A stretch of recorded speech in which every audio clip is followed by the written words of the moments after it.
Now, if you're a gold fiend, then the horrors of the past few weeks have been a mere trifle, as the gold price has gone up. We're not back to the highs of earlier in the year of just over $1,000 an ounce, but we have been back over 900.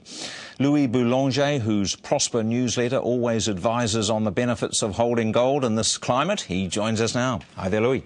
Morning, Michael. So it's interesting that when you think times are far more desperate now than they were earlier in the year. Now, we have had the kickback to 900, but we haven't gone back to that 1,031, I think, that we reached. What, are you almost surprised that we haven't gone back to that level?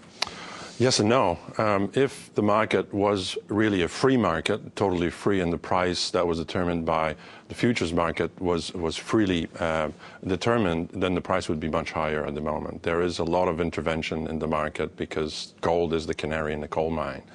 And the price must not increase at the pace that it would otherwise do. But there are some real good signs of late that tell us that the price will continue to rise rather than maintain its current level or go to the downside. And one of those signs for me is that, as you know, there's an agreement between central banks to sell no more than 500 tons of their gold per year, which is a vast sum or amount of gold.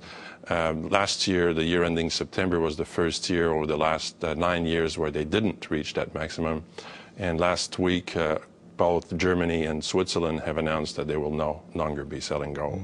So those are signs that gold price will probably be more fluctuating according to demand and supply than intervention. Now, gold tends to go up when there's a disbelief about the whole financial system, which we've had a lot of lately. Now, G7 is going to be a meeting tomorrow. They're going to try to come up with a solution.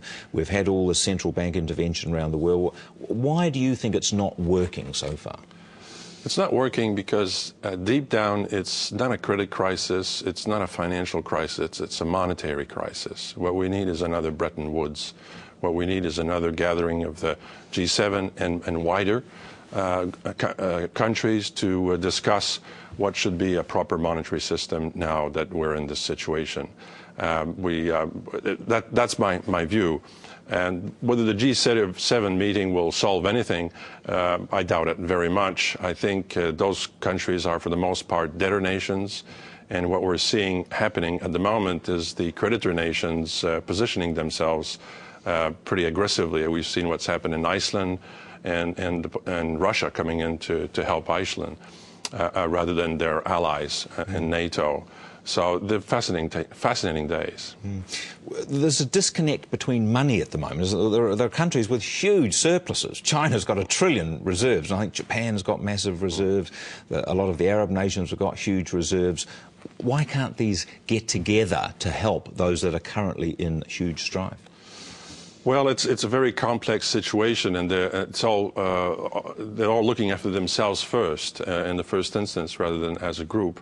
But what I think is related to your question is, what is a safe place for your savings? What is a safe place for your money?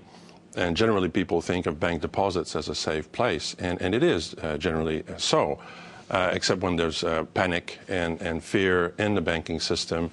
And what I find interesting, having just come back from overseas, and I was in the States the week of the bailout was adopted, and in that bailout package was an increase in how much was insured in bank deposits from $100,000 per bank to $250,000 US per bank.